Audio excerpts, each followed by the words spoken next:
Olá pessoal, nesse vídeo eu vou estar comentando as questões do Quiz 1 de pesquisa operacional. Essa primeira questão, ao avaliar ela aqui, vocês lerem, vocês vão verem que ao final ela fala aqui, ó, que essas variáveis de decisão são lineares. Então isso já indica para a gente qual o modelo matemático ideal para esse tipo de problema, tá bom? Nessa questão 2, pessoal, leva a gente a interpretar o problema, tá bom? Ou seja, a gente vai ter que montar primeiro a função objetivo e sempre cuidar o que? As desigualdades, tá? A gente tem que ver como vão variar essas restrições e a função objetivo, tá bom? Geralmente o lucro aqui a gente utiliza para montar a função objetivo e as restrições a gente tem que ver o tempo, geralmente quais são, se são tempo, se são horas, são, tá? Desculpa aqui, pessoal.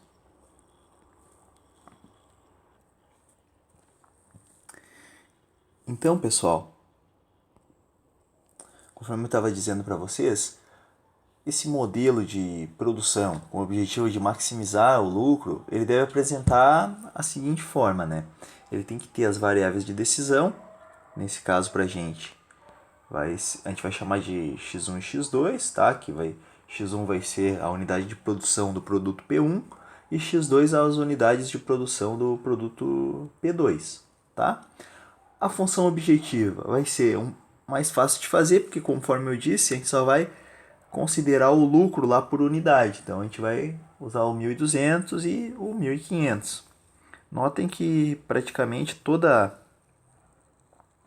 as funções aqui, a função maximizar o lucro está praticamente certa em todas, né? Claro que ela de acordo com as variáveis que a gente chamou. Tá bom? E as restrições que a gente tem que cuidar são o limite de horas de produção dos produtos P1 e P2, né? Que um tem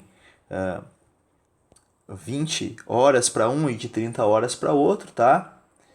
E também, pessoal, a gente tem que cuidar o seguinte, o limite de produção do produto P1, tá? Que é até de 40 unidades. E a terceira restrição seria o limite de produção do produto P2, que a gente diz ali que são 30 unidades, tá?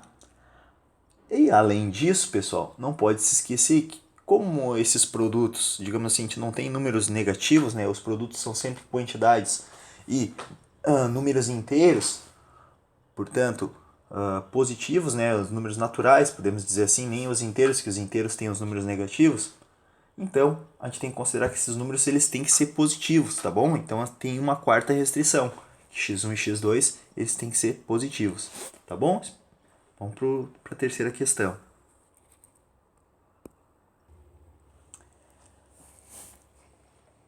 Essa terceira questão diz que tem uma rede formada por 4 supermercados e que deve ser abastecida. E as entregas serão realizadas para os depósitos 1, 2, 3 e 4.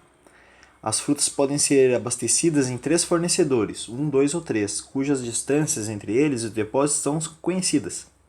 Tá? Então, claro, vocês vão ler o resto do texto aqui, né? E diz o seguinte, com base no texto, marque a alternativa que possui um método matemático adequado ao problema. Então, pessoal, vocês vão ver aí que ele é um problema clássico, tá? Mas que aqui eu não posso muito dar a entender a resposta, pessoal, porque esse é um pouco mais simples, né? Tipo, uma coisa que eu posso dizer para vocês é o seguinte, né? Primeiro, a gente não tem restrições aqui, né? Tá?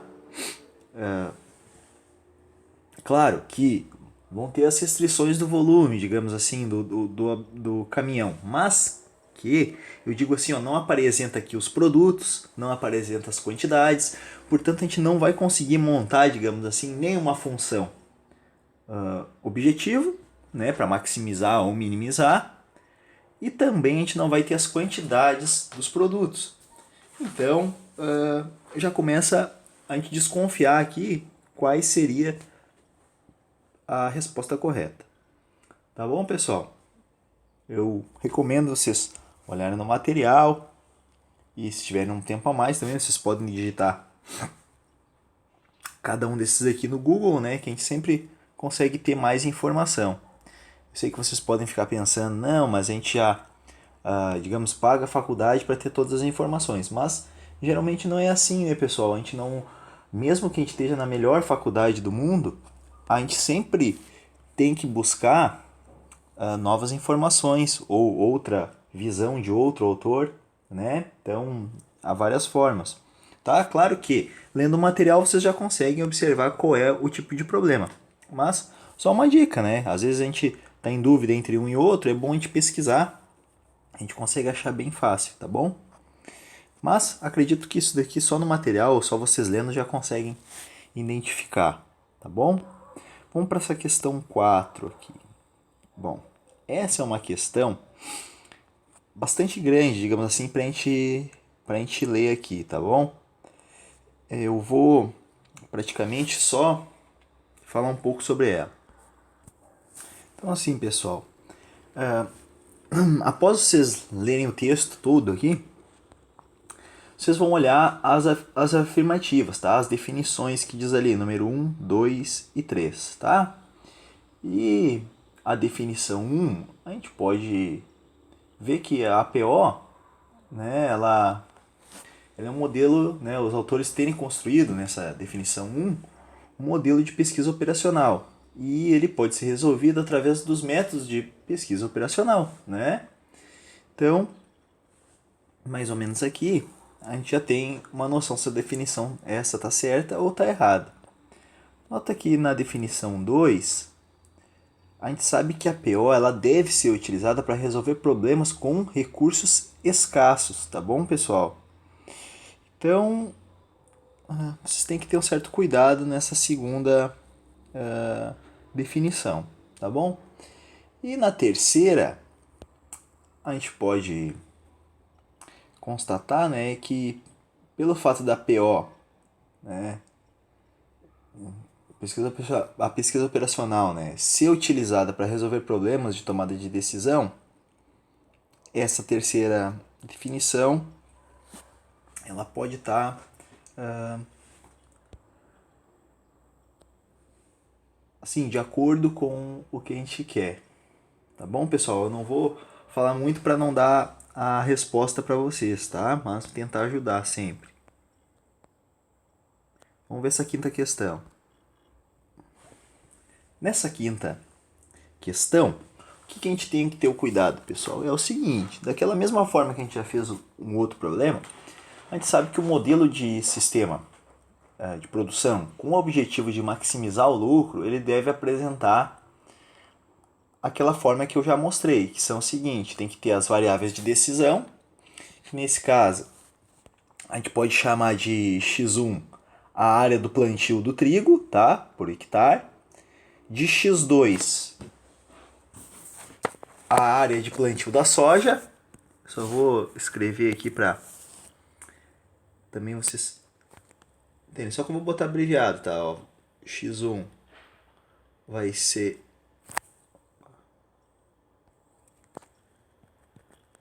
a área, né, de plantio do trigo por hectare,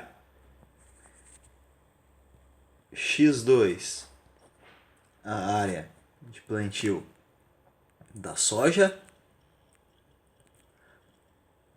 e x3 a gente vai chamar da área de plantio do milho, tá? Então, na função objetivo, pessoal, a gente vai montar de acordo com os valores que a gente tem aqui, ó. Claro que aqui houve um erro de digitação, faltou o o R e o cifrão aqui. Então tem 10, 8 e 1. Então a partir dessas daqui a gente consegue maximizar o lucro, né? Função objetivo. Da seguinte forma, né? É 10 reais pelo preço daí do trigo, então x1 mais, e assim vai, 8x2 mais, tá? Para não dar resposta, eu vou deixar assim, tá bom? E a gente tem que ter um cuidado nas restrições, né, que limitam o problema dessa maximização. Qual que vai ser a primeira restrição? O limite máximo de área de plantio, que tem que ser menor do que 100 hectares. A área é reservada para 100 hectares, tá? Portanto, quando a gente somar as áreas, elas não devem ser maiores, né? Ou seja, menor ou igual a 100, tá? Aqui, claro, eu construí uma restrição com vocês, tá? A segunda restrição é em termos da mão de obra, pessoal. Porque tem aqui, ó, a mão de obra 3, 4 e 5, tá? E aqui, ó, disponível corresponde a 10 mil homens hora.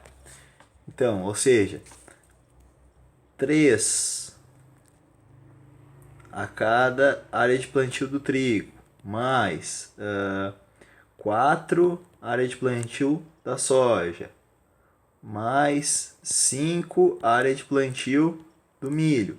Tem que ser menor ou igual aos 10 mil homens, né?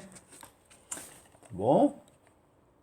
E a terceira restrição, pessoal, vocês já sabem, a área, né, ou a quantidade, esse tipo de coisa que a gente está tentando encontrar, eles têm que ser valores positivos, né, maiores ou iguais a zero. Então tem a terceira restrição ali, tá, que eu não vou colocar. Espero que vocês tenham entendido essa. Qualquer coisa também, só perguntarem, tá, pessoal? Vamos para essa questão 6. Bom, pessoal, essa daqui dá um problema de pesquisa operacional, né? Com os métodos de pesquisa operacional, os recursos dá para ver que são escassos e que tem os valores para lucro, para tudo, para função objetivo, tá? Então, digamos assim, qual é o ordenamento, né? Primeira coisa que a gente tem que fazer, digamos assim, eu vou montar só um pouco aqui, tá, pessoal? Eu vou deixar para vocês. Então, a primeira coisa que a gente tem que fazer é a formulação do problema. E depois a gente tem que construir, né, ou seja, construção do modelo de sistema. Depois de fazer isso, o que a gente faz? A gente tem que estabelecer, né, o controle, digamos assim, das soluções. Então seria o nosso terceiro passo, tá? Depois, qual seria aqui? Pessoal, me desculpem aqui. Eu falei certo, mas marquei no lugar errado. Então, construção do modelo de sistema, tá? E o estabelecimento do controle de soluções, tá? Acabei marcando errado, me desculpem, tá? Após o que a gente vai fazer? Depois que a gente fez isso, a gente vai calcular essa solução através do modelo, tá? E as outras duas eu vou deixar para vocês fazerem, tá bom? Vamos para a questão 7. Deixa eu ver se está gravando aqui. Está gravando. Tá.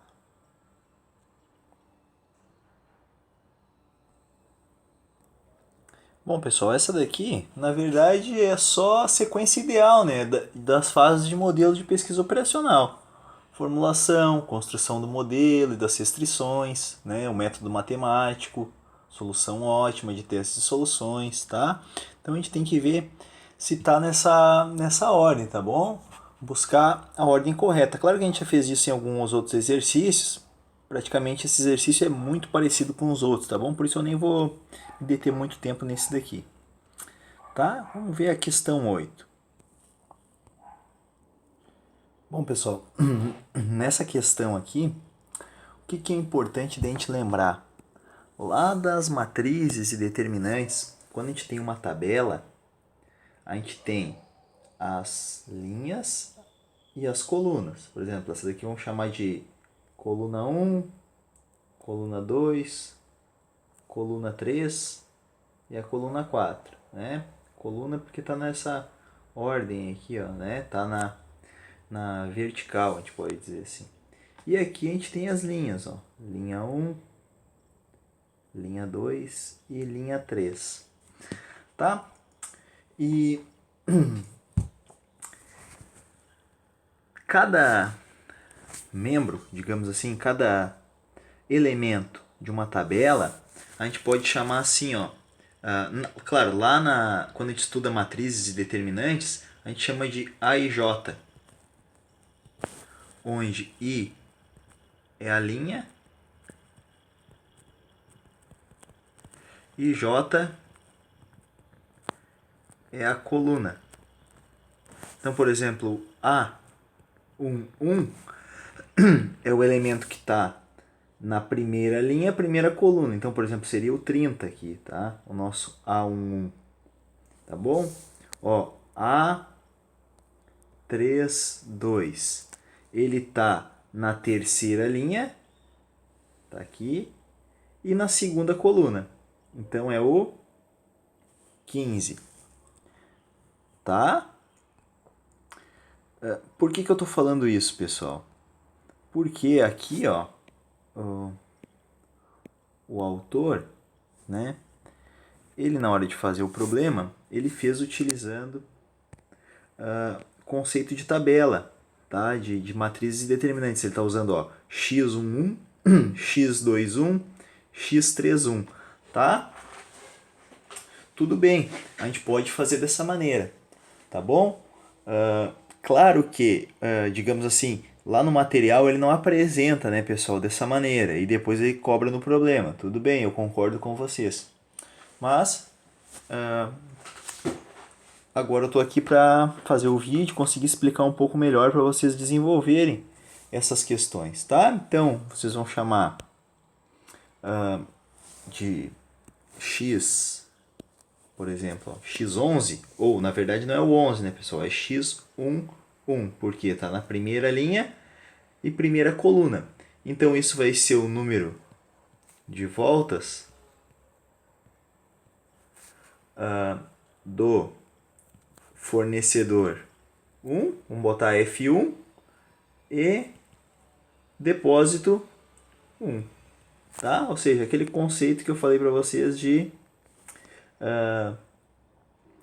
tabela, tá? De matrizes. Claro que eu não vou colocar o 30 ali, né? Ó, x 2 vai ser o que? O número de voltas do fornecedor 1 e depósito 2, tá? Ou seja, aqui vai ser, ó, x11, x12, x13, x14, porque está na primeira linha, quarta coluna, primeira linha, terceira coluna, primeira linha, segunda coluna. Tá? E da mesma forma aqui, ó, segunda linha, primeira coluna. Lembra que eu botei aqui, ó, linha 1, linha 2, linha 3. Coluna 1, coluna 2, coluna 3, coluna 4. E cada elemento é A ou... Não, aqui nesse caso vamos botar X, vamos botar que nem o autor coloca, tá? E cada elemento vai ser X, que é o elemento, linha e coluna. Então vai ser, ó, x11, então, ó, x, ó, aqui tá na segunda linha, segunda coluna. Segunda linha, terceira coluna. Segunda linha, quarta coluna. Terceira linha, primeira coluna. Terceira linha, segunda coluna. Terceira linha, terceira coluna. Terceira linha, quarta coluna. Tá? Bom, na hora de a gente fazer a função objetivo, pessoal, eu vou utilizar o que, né? Eu vou utilizar cada valor, digamos assim, de todos os elementos que estão envolvidos aqui. Tá bom? Que é o seguinte. Ó, vamos botar aqui, ó, lucro. vai ser, ó, 30x11 mais 20x12 mais 24x13, e assim eu vou mais até o último ali, que é 20x34, tá? Vai ser todo esse tamanho, tá bom? E notem que no problema ele fala o limite, né, de voltas de cada um até o depósito 1, por exemplo. Tá? Então, só vou apagar aqui, tá, pessoal, para poder mexer. Então, ele fala ali quantas vezes vai ser abastecido, tá, cada um. E a gente consegue montar aqui, ó, as restrições, né? Por exemplo, x11 mais x21 mais x31 tem que ser menor ou igual a 4, tá? Que é o número de voltas até o depósito 1, tá?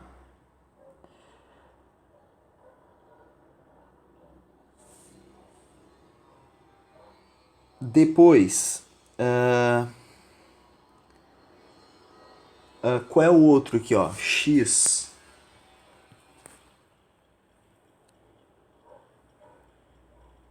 1, 2, né? Vou pegar essa coluna aqui agora, ó, do depósito 2.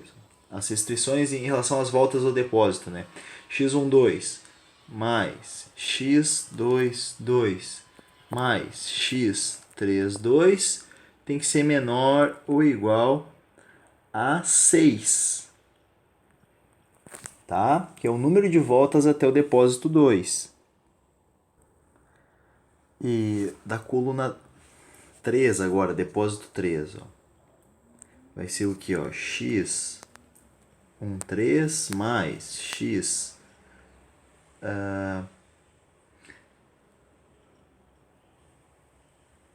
23 mais x33 menor ou igual a 8 voltas. Por que, pessoal, que vocês estão vendo? Mas vocês podem estar pensando, não, mas onde é que o professor está tirando esses números, né? É que, olha só, cada depósito apresenta restrição de volume igual a 10, tá? E o volume dos depósitos são 40, 60, 80 e 100, ou seja, se ele fizer viagens de 10 para completar 40, são quantas viagens? 4. Então tá aqui, ó. Pro depósito 1. Pro depósito 2, quantas viagens de 10 vai ter que fazer para completar 60? 6 do depósito 2. Do depósito 3, são 80. Quantas voltas de 10 vai ter que fazer? 8. Tá? E por último aqui o D4, depósito 4, vai ser x14 mais x24 mais x34, menor ou igual a 10 viagens que vai ter que fazer. Tá bom? Essa vai ser a restrição, digamos assim, aos depósitos D1, D2, D3 e D4. Tá bom? E outra coisa que a gente sabe é que aqueles valores ali, o x e j, digamos assim, né? Ele tem que ser, ó, x e j é a mesma coisa que eu escrevi para vocês como x, l, c. Só que aqui a gente já sabe, lá do estudo de matrizes, que isso daqui é a linha e isso daqui é a coluna. Tá bom, pessoal? Eu praticamente já deixei o exercício pronto. Só que a gente sabe que esses valores, como são, digamos assim, quantidades, tá bom?